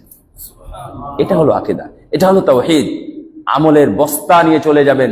আল্লাহ বলতেছেন, ওয়াকাদিমনা ইলা মা আমিলু মিন আমাল ফাজআলনাহু আবাআম মানসুরা। আকীদা নাই, তাওহীদ নাই, তোমার এই বিশাল সাগর ভর্তি হোক, পাহাড় সম আমল হোক না কেন, সেই আমলটা আমি নষ্ট করে দিব, কারণ আমলটা গ্রহণযোগ্য হবে না। আপনার রেজিস্ট্রেশন নাম্বার নাই, পরীক্ষার কাজ আছে, আপনার রেজাল্ট আসবে, কিয়ামতের দিন আপনি হাতড়াই অন্ধকারের মতো খুঁজবেন, আমল খুঁজে পাবেন না, কারণ আকীদা নাই, আপনার মূল্য নাই। এই জন্যই আকীদা জানবেন, তাওহীদ জানবেন, তাওহীদের প্রকারগুলো জানবেন। আরো বিস্তারিত যদি ভবিষ্যতে আলোচনা হয়, তখন তাওহীদের প্রকারগুলো, গতদিন আমি আলোচনা করেছিলাম 3টা প্রকার, এটা আপনারা জানবেন। শেষ আমার আলোচনা। পরের কথা হলো, আপনারা সবাই মুসলিম, আমরা মুসলিম, আমরা সবাই পূর্ণাঙ্গ মুসলিম হতে চাই। আমাদের আলোচনা শেষ হয়ে গেলে আজান দিয়ে নামাজ পড়বো ইনশাল্লাহ। হ্যাঁ, তো আমাদের মধ্যে অনেকেই আছি, আমরা কোরআন জানি, অনেকেই জানি না, ব্যস্ততার কারণে শেখা হয়নি, অথবা বড় হয়েছি উচ্চারণ করতে পারি না, উচ্চারণ হয় না, এই জন্য হুজুরের কাছে 2-4 দিন যাওয়ার পরেও বন্ধ করে দিয়েছি, কোরআন জানি না। কবরে চতুর্থ প্রশ্ন হবে, জানেন তো? জানেন? চতুর্থ প্রশ্ন হলো, যদি আপনি ভালো হন তুমি কিভাবে জানলে? তখন মুসলিম বান্দা বলবে করাতু কিতাবাল্লাহ। চতুর্থ প্রশ্নের উত্তর বলবে, আল্লাহ, আমি আল্লাহর কালাম পড়ে আমি এটা জেনেছি। সুবহানাল্লাহ। আমার কথা কি বুঝতে পারতেছেন? তার মানে কোরআন না জানার অপশনটা খুব থাকতেছে না। আমি আপনার উপর ফরজ করে দিচ্ছি না, কিন্তু এই কোরআন রাসূলুল্লাহ সাল্লাল্লাহু আলাইহি ওয়াসাল্লাম বলেছেন কেউ যদি শিখে তাহলে উত্তম মানুষ, কেউ যদি শিখায় সেও উত্তম মানুষ। লক্ষ হাজার কোটি মানুষের মধ্যে উত্তম ব্যক্তিকে যে কোরআন শিখে এবং কোরআন শিখায়। তাহলে 2 জন টিচার এবং স্টুডেন্টকে বের করে লক্ষ জনতার মাঝে ছেড়ে দিয়ে বলেন এ হলো সর্বোত্তম ব্যক্তি, কারণে কোরআন শিখে আর কোরআন শিখায়। সুবহানাল্লাহ। এই 2টা জিনিস, আমরা কেউ শিক্ষক হতে চাই, আবার আমরা কেউ ছাত্র হতে চাই, কেউ লজ্জায় বলতে পারি না, চাই না। আমি ব্যক্তিগতভাবে ওই রমজান মাসে বিভিন্ন মসজিদে গিয়ে অনেক সময় কোনো অফার থাকলে বা কোনো মানে ক্যাপাবিলিটি যদি থাকে তখন আমরা বলি, আমরা বলতে জানি না, আমি বলি যে আপনারা কোরআন শিখেন, কোরআন জানেনই না শিখেছেন, এই ধরনের ব্যক্তি যদি আমি রমজান শেষে পাই তাহলে আমি পুরস্কৃত করব। এভাবে আমি ঘোষণা দিয়ে আলহামদুলিল্লাহ অনেকে কোরআন শিখিয়েছি বা শেখানোর সুযোগ করে দিয়েছি। তো আলহামদুলিল্লাহ মসজিদ কর্তৃপক্ষ, বিশেষ করে আমাদের এই হালাকা কর্তৃপক্ষ, বখতিয়ার ভাইয়েরা, তারা চিন্তা করেছেন যে এই মসজিদের মুসল্লি, আশেপাশে এলাকার মানুষ অথবা বসতি যারা বাচ্চা আছে তারা যদি কোরআন করতে চায়, তারা যদি এখানে একত্রিত হতে চায়, তাহলে তারা টিচারের ব্যবস্থা করবেন। আলহামদুলিল্লাহ। একটু মন ভরে বলেন না আলহামদুলিল্লাহ। কোরআন পড়ানোর ব্যবস্থা এখানে নাই, তো এই ব্যবস্থাটা তারা সাহস নিয়ে উদ্যোগ নিতে চাইছে। এটা কি খুশির সংবাদ নাকি খারাপ সংবাদ? শোনেন, যে এলাকায় কোরআনের হরফ উচ্চারণ হয়, অনুরণিত হয়, গুমগুম করে বাজনা বাজে কোরআনের কথা, আয়াত, এটা পৃথিবীর শ্রেষ্ঠ নিয়ামত যেখানে বাজবে, সেই অঞ্চলে শয়তান আসার কোনো সুযোগ পাবে না। আপনি এখানে আসলে ইনশাল্লাহ ভালো হয়ে যাবে। মদিনা মসজিদে, আমি অতিরিক্ত না বললেও হবে, মসজিদে নববীতে প্রায় 4000 কি টিচার আছে। কি আছে? আমি ছাত্র সংবাদ জানি না, প্রায় 4000 টিচার আছে। ফজর পর, সকাল 10টায়, জোহর পর, আসর পর, মাগরিব পর, এশার পর 6 ওয়াক্ত কোরআন পড়ানো হয়। যারা ফজর পর পড়ছে 2-3 ঘন্টা পড়ে তারা চলে যাবে, আবার 10টার দিকে আসবে একটা, জোহর পর্যন্ত পড়বে, জোহরের সময় একটা দল আসবে তারা পড়বে, আসরের সময় একটা দল আসবে তারা পড়বে। শিক্ষকও চেঞ্জ, ছাত্রও চেঞ্জ। আমরা নর্মালি আসর পরে যেতাম, মাগরিব পর্যন্ত পড়তাম, আবার কেউ কেউ আসর থেকে নিয়ে একবারে এশা পর্যন্ত পড়ে। এই উস্তাদের কাছে মাগরিব পর্যন্ত, আর এক উস্তাদের কাছে মাগরিব পর থেকে এশা পর্যন্ত। এইভাবে পুরো চেইন চলতেই আছে। লক্ষ লক্ষ স্টুডেন্ট পড়তে আছে, প্রতিদিন হাফেজ হচ্ছে 2 জন, 4 জন, 5 জন, 10 জন, 20 জন, 30 জন, 40 জন, 100 জন পর্যন্ত একদিনে হাফেজ হয়। 100 জন। বাদশাহ সালমানের একটা ভাই আছে, সে একজনকে ধরে বলে, কোন চাকরিজীবীকে বলে যে তুমি কোরআন জানো? না, কোরআন জানি না। তুমি কোরআন শিখবে? কোরআন শিখবো কিভাবে, কোথায় যাব? না না, সমস্যা নেই, তুমি যে চাকরি করো না, এই চাকরির বেতন এখন থেকে আমি দিব, আর তুমি অবৈতনিক ছুটি নিবে, বেতন ছাড়া ছুটি নিবে। তুমি কোরআন শিখতে যতদিন লাগাবে আমি ততদিন তোমার বেতনটা আমি বহন করব। আমার কথাটা কি বুঝতেছেন? কোন সেনাবাহিনী যদি দেখতে পাই, যদি ওনার কাছে এসে বলে যে স্যার আমি কোরআন হেফজ করতে চাই, তাই নাকি কোরআন হেফজ করবে, ঠিক আছে যাও, আমি তোমাকে ছুটি দিয়ে দিলাম, তোমাকে আমি ছুটি দিয়ে দিলাম, তুমি কোরআন শিখো, কোরআন শিখা পর্যন্ত তোমার যত টাকা, যত বছর কোরআন শিখতে তোমার যত বছর লাগবে তত দিনের বেতন আমি তোমাকে বিয়ার করব, চলতে থাকবে, প্রতি মাসে তোমার অ্যাকাউন্টে বেতন পৌঁছে যাবে। এই মানের মানুষ আছে, আপনি দেখে আশ্চর্য হয়ে যাবেন।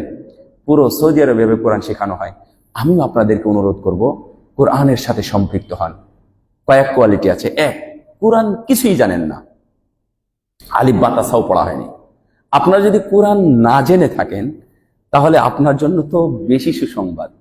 আমি যদি বিসমিল্লাহ বলি, তাহলে আমি যদি এর জন্য 50টা নেকি পাই, তাহলে আপনি যদি বিসমিল্লাহ বলেন তাহলে আপনি কতটা? 100টা নেকি পাবেন। বুঝেন নাই কথা না? যারা শিক্ষানবিশ, স্টুডেন্ট, শিক্ষার্থী, তারা চেষ্টা করে, পারে না, আবার পড়ে, রাসূলুল্লাহ সাল্লাল্লাহু আলাইহি ওয়াসাল্লাম তাদের জন্য বলেছেন ফালাহু আজরন, তাদের জন্য হচ্ছে ডবল নেকি। তার মানে আমি যদি সূরা বা বিসমিল্লাহির রহমানির রহিম পড়ে 19টা অক্ষর উচ্চারণ করার নেকি পাই, তাহলে আপনি 38টা অক্ষর উচ্চারণ করার নেকি পাবেন। তার মানে যারা কিছুই জানেন না তারা শিখতে পারবেন। 2 নাম্বার, যারা কিছু জানেন কিন্তু কোরআন পর্যন্ত পৌঁছতে পারেননি, তারা বসতে পারবেন। আর 3 নম্বর হচ্ছে যারা কোরআন জানেন কিন্তু এই কোরআনের কোনো ধারা কারা নাই, ভালো পড়তে পারেন না, কিভাবে পড়েন আলিফ বে তে সে, অথবা উচ্চারণ হয় হয় না, কিভাবে পড়ি আমি তাল জানি না, সুর জানি না, কিছুই জানি না, তাদের জন্য এই 3 কোয়ালিটি ভাইদের জন্য, ছোট বড় যে কোনো বয়সের ভাইদের জন্য কোরআনের ব্যবস্থা করা হচ্ছে ইনশাআল্লাহ। এখানকার যারা ইমাম এবং মুয়াজ্জিন আছে তারাই আপনাদেরকে সময় দিবে। তো আপনারা প্রয়োজনে নাম লিখাবেন, আমি শিখতে চাই। পরবর্তীতে পরামর্শ করে সময় নির্ধারণ করা হবে কার জন্য কখন সময় হচ্ছে। সময় একটাই হবে, কিন্তু বেশিরভাগ কোন সময়টা হচ্ছে সেই সময়টা নির্ধারণ করে আপনাদের জন্য কোরআন পড়ানোর ব্যবস্থা করেন ইনশাআল্লাহ। এতে কি আপনারা খুশি না বেজার? আমি এক মসজিদের মুতাল্লিকে বলেছি, আপনি কোরআন পারেন? বিশাল বড় মসজিদ, বাংলাদেশ সবচেয়ে বড় মসজিদ বলতে পারেন। তো বলছে যে ওই তো যেভাবে শিখেছেন ওইভাবে। তা আমি বললাম যে আপনার কোরআন শিখতেই হবে, যদি না শিখেন তাহলে আমি মনে করি যে আপনাকে জবাব দিতে হবে, কারণ আপনার শিখার যথেষ্ট ব্যবস্থা আছে। আপনি যে ইমাম মুয়াজ্জিনদেরকে চালান তারাই আপনাকে শিখাবে। কি করে জানেন? বসে কোরআন পড়ে, মুয়াজ্জিন ইমামেরা পড়ে আর বসে বসে শুনে, নিজে কোরআন পড়ে না। ওই যে আমাদের দেশে চালু আছে পড়া এবং শোনা কি মিথ্যা কথা, পড়া এবং শোনা মিথ্যা কথা, একই সমান সোয়াব, এটা একবারে ডাহা মিথ্যা কথা। কি করে একই সমান সোয়াব হবে? হ্যাঁ, তাহলে পড়াপাতি শুনবে মানুষ সারা জীবন, এটা সোয়াবের কাম। কোরআন শোনা কি সোয়াবের কাজ, তাই বলে অক্ষর অক্ষর অনুযায়ী যে নেকি পাচ্ছে ওই নেকিটাও পাবে না। বুঝতে পারলেন? ওটা একটা ভালো কাজ, নেকির কাজ আপনারা করতে পারেন। এই জন্য এই বিষয় নিয়ে আপনারা প্রয়োজনে বসবেন, কথা বলবেন। আমাদের ইয়া আছেন, মুতাল্লি সাহেব, সেক্রেটারি সাহেব আছেন, ওনার সাথে বসে আলোচনা করে একটা সময় নির্ধারণ করে আপনারা শুরু করবেন, ইনশাআল্লাহ কোরআনে ফায়দা হবে। আর এই হালাকায় আপনারা আস্তে আস্তে আসার চেষ্টা করেন, ব্যবস্থা করেন। প্রতি মাসে যেহেতু হালাকাটা শুরু হয়েছে, আপনারা চেষ্টা করবেন কয়েকদিন পরে মাসে 2 বার, যাতে এটা যেন চলমান থাকে। প্র্যাকটিক্যাল সালাত শেখাতে হবে, ওযু শেখাতে হবে, প্র্যাকটিক্যাল জানাজা, প্র্যাকটিক্যাল এই যে লাশ ধোয়ানো ইত্যাদি, এগুলো আস্তে আস্তে শেখাতে হবে। যদি না শেখান তাহলে হবে না। তো সারা জীবন শুধুমাত্র মসজিদে আসবেন যাবেন, জুমার দিনে বাস ওই জুমার মুসল্লি হয়ে যাবেন। অন্য কিছু শেখার জন্য অবশ্যই দরকার। আমি আজকে শুধু সূরা ফাতিহাটা আমি একবার আপনাদেরকে শেখাবো। আপনারা আমার সাথে সাথে একটু পড়বেন, হ্যাঁ সবাই পড়বেন কিন্তু, কারণ আমি বলেছি যারা শিখতে যাচ্ছেন এখন তাদের জন্য নেকি ডবল, আর আমার জন্য তো একটাই, আপনার জন্য 2টা। তো শিখবেন তো সবাই ইনশাআল্লাহ। أعوذ بالله من الشيطان الرجيم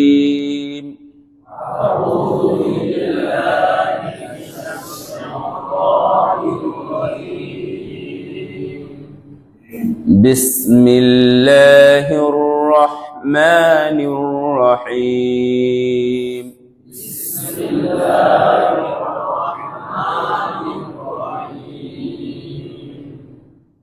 الحمد لله رب العالمين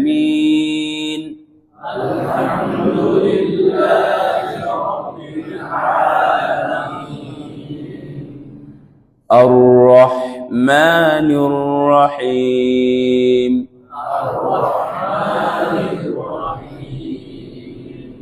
الرحمن الرحيم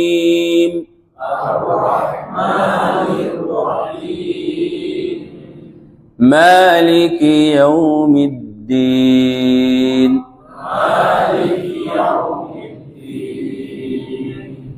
মালিক ইয়াউমি মিম জের মি হয় ময়ে ঋষি হ্যাঁ ময়ে কারে না মেদ্দিন না মালিক ইয়াউমিদ্দিন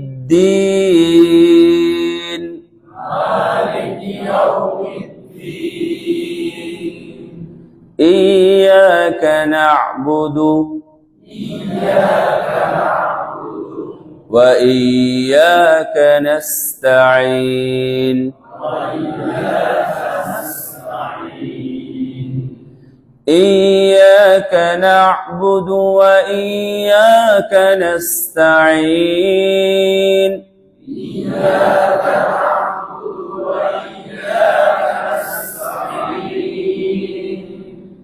اهدنا الصراط المستقيم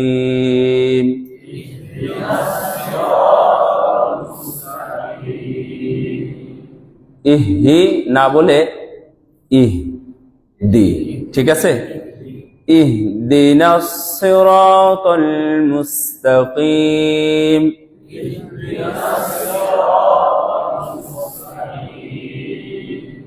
صراط الذين أنعمت عليهم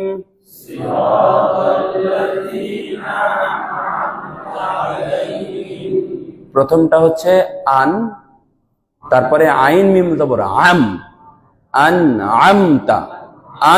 আমতা বলেন তো হ্যাঁ صراط الذين أنعمت عليهم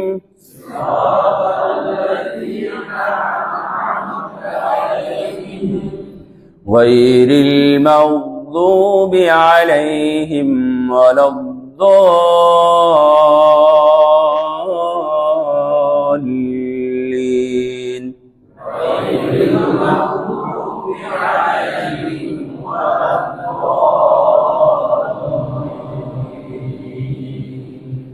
آمين শুধু একটা ওয়ালাদ এই যে ধরতেছি না আমি লামটাও একটু ধরবেন ওয়ালাদ